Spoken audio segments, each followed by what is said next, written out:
सभी स्टूडेंट्स को नमस्ते। आई होप सारे के सारे अच्छे से हैं।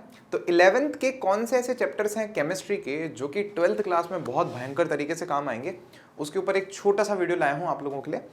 पहली बात सुन लो, ये 11th की केमिस्ट्री तो मुझे बल्कि 12th की केमिस्ट्री से ज़्यादा पसंद है, क्योंकि इसमें सच में मतलब बहुत गहरे गहरे कंसेप्ट्स हैं। तो आप प्लीज़ ये बात तो अपने दिमाग से निकाल दो कि मैं जो बताने वाला हूँ कि ये चैप्टर 12th में काम आएंगे तो हमें तो बस वही पढ़ना है, बाकी कुछ पढ़ना ही नहीं है। ऐसा बिल्कुल भी नहीं है। अगर आप पढ़ने के लिए पढ़ रहे हो, ज्ञान हासिल करने के लिए पढ़ रहे हो, तो सारे पढ़ने अच्छे चैप्टर्स हैं, मस्त मजा आएगा उतर करके पढ़ना उनके अंदर।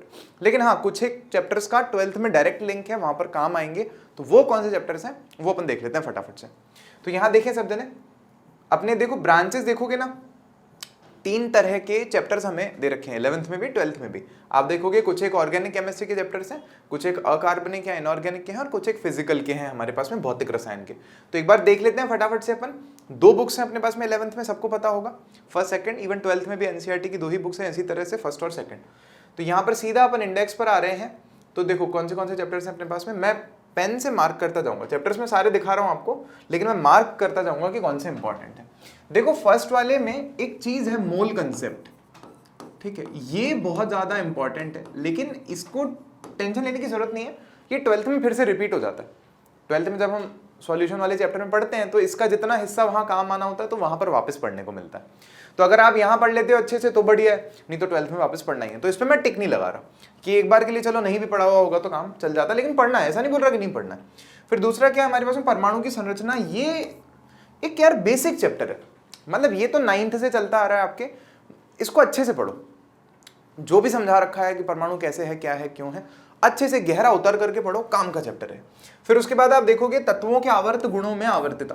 तो अब देखो क्या है इसमें, तत्वों का वर्गीकरण और गुणों में आवर्तिता। ये अपना 10th में भी था दरअसल चैप्टर, और ये इंपॉर्टेंट चैप्टर है। क्यों इंपॉर्टेंट है? क्योंकि देखो इसमें ना कुछ कुछ बेसिक प्रॉपर्टीज के बारे में बताया गया है।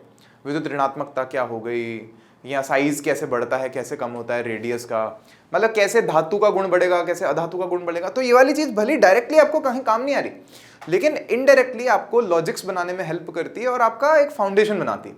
तो इसलिए ये चैप्टर आपको पढ़ना चाहिए। फिर उसके अलावा 4th चैप्टर बहुत इंपॉर्टेंट है यार। यहाँ पर तो आप बेसिक समझ ही रहे हो कि यार केमिकल बॉन्डिंग है क्या, कि किस किस तरह के हमारे पास में बॉन्ड्स बन रहे हैं, आयोनिक बॉन्ड क्या है, सहसंयोजी बंध क्या है हमारे पास में। तो ये तो भाई बहुत ही इंपॉर्टेंट टॉपिक है, चैप्टर है, मतलब पूरा का पूरा, पूरे को ही इसको तो आपको अच्छे से समझना चाहिए। फिर उसके बाद आप देखोगे स्टेट्स ऑफ मैटर और ऊष्मागति की। वैसे चैप्टर्स बहुत इंपॉर्टेंट हैं, बहुत गहरे कॉन्सेप्ट्स वाले चैप्टर्स हैं।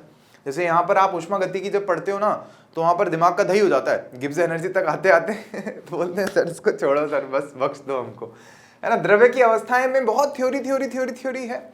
और ये दोनों चैप्टर्स का कोई 12th में डायरेक्ट लिंक नहीं है अभी। तो जब मैं ये वीडियो बना रहा हूँ 2022 में, तो 12th में इन चैप्टर्स का कोई डायरेक्ट लिंक नहीं है दोनों का।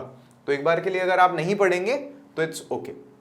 फिर इसके बाद आगे देखते हैं, 7th है हमारे पास में इक्विलिब्रियम, साम्यावस्था। तो भैया नेक्स्ट है हमारे पास में 7th चैप्टर, उस साम्यावस्था वाला।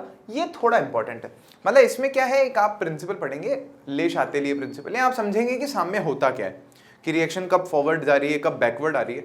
तो थोड़ा इसके जो कंसेप्ट्स हैं वो आपको 12th में हेल्प करने वाले। इवन जब आप ऑर्गेनिक पढ़ोगे तो वहां पर कभी कभी इसका जिक्र होगा कि यार यहाँ पर तो रिएक्शन प्रतीप दिशा में भी जाएगी, पीछे वाली डायरेक्शन में भी जाएगी, तो अभिकर्मक आपको वापस मिल जाएगा। यहाँ पर प्रोडक्ट की यील्ड ज्यादा होगी, यहाँ पर अभिकर्मक की ज्यादा होगी, तो वहां पर आपको समझ में नहीं आएगा कि ऐसा क्यों हो रहा है, क्या हो रहा है। तो मैं कहूंगा कि ये चैप्टर आपको पढ़ना चाहिए, इसका लिंक है हमारे पास में 12th में अच्छा खासा। फिर उसके बाद आप देखेंगे redox reaction, very important chapter.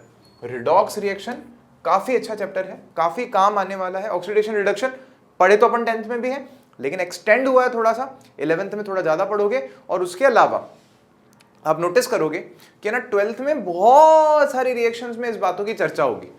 तो आपको मतलब सीधे सीधे वो डेफिनेशंस भले वहां नहीं मिले, लेकिन बेसिक्स जो हैं आपको बहुत काम में आने वाले। फिर 9th हाइड्रोजन है। इतना अगर नहीं भी पढ़ोगे तो चलेगा, 12th में कोई डायरेक्ट कनेक्शन नहीं है। हाइड्रोजन इनऑर्गेनिक का चैप्टर है हमारे पास में। एस ब्लॉक चैप्टर है हमारे पास में इनऑर्गेनिक केमिस्ट्री का। तो एस ब्लॉक भी इतना कोई खास काम में नहीं आने वाला, लेकिन हाँ वही बातें हैं यार, इंपॉर्टेंट है, ये अपने आप में इंपॉर्टेंट है। जैसे पी ब्लॉक एलिमेंट्स है हमारे पास में, तो इसका भी कोई इतना खास हमको वहां पे काम में नहीं आएगा। हालांकि आप देखोगे तो डी ब्लॉक और एफ ब्लॉक के एलिमेंट्स हमारे 12th स्टैंडर्ड में है। जैसे एस पी यहाँ पर दे दिया ना, तो डी और एफ हमें वहां पर दिया गया 12th स्टैंडर्ड में। तो इनका टर्म्स फिर वही चलती हैं कि गुण अगर देखोगे, अगर आप एस ब्लॉक के एलिमेंट्स के, पी ब्लॉक के एलिमेंट्स के, डी ब्लॉक के एलिमेंट्स के, एफ ब्लॉक के एलिमेंट्स के, तो गुण similar similar similar similar similar दिखेंगे आप लोगों को, बट टर्मिनोलॉजी वही होगी। फिर वो गुण इसमें ज्यादा है, इसमें कम है, ऐसे है वैसे है, ये चीजें देखने को मिलेंगी। तो अगर पढ़े हुए होंगे तो आसानी होगी, जब डी ब्लॉक एफ ब्लॉक पढ़ोगे तो हाँ आइडिया रहेगा कि क्या चल रहा है क्या नहीं चल रहा है। समझ में आ रही बात? बट डायरेक्ट लिंक अगर आप बोलोगे तो नहीं। फिर उसके बाद आप देखोगे कि कार्बनिक रसायन है हमारे पास में 12th चैप्टर, बहुत बहुत बहुत मतलब मुझे पर्सनली ऐसा लगता है कि यार ये चैप्टर तो अगर तुम नहीं पढ़ के गए ना 12th में तो बहुत दिक्कत आएगी। मतलब इसीलिए आपको पता होगा कि टीचर्स 11th से जब 12th वालों को पढ़ाते हैं पहली बार केमिस्ट्री 12th वालों को, तो वो जब ऑर्गेनिक शुरू करते हैं तो वो पूरा नॉमेनक्लेचर फिर से सिखाते हैं। अगर आपका यहीं से सीखा हुआ हो तो टेंशन ही खत्म। अपन ने इस चैप्टर के पता नहीं कितने लेक्चर्स ले लिए थे, 20-25, मतलब 10-12 लेक्चर्स में तो केवल अपन नॉमेनक्लेचर कर रहे थे, है ना। तो बहुत धीरे धीरे पढ़ा था अपन ने, हालांकि थोड़ा स्पीड में पढ़ा जा सकता है, बट ये चैप्टर तो पढ़ के ही जाना, क्योंकि नॉमेनक्लेचर का बेसिक इसी में दिया हुआ है पूरा का पूरा।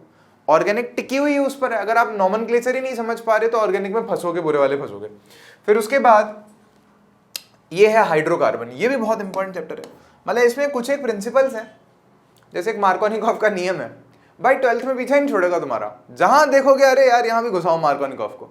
ऐसे यहाँ पे आप इस वाले कार्बनिक रसायन वाले में जैसे आप बेसिक चीजें पढ़ोगे, अनुनाद के बारे में पढ़ोगे, रेजोनेंस क्या होता है, भाई हर जगह घुस जाता है रेजोनेंस।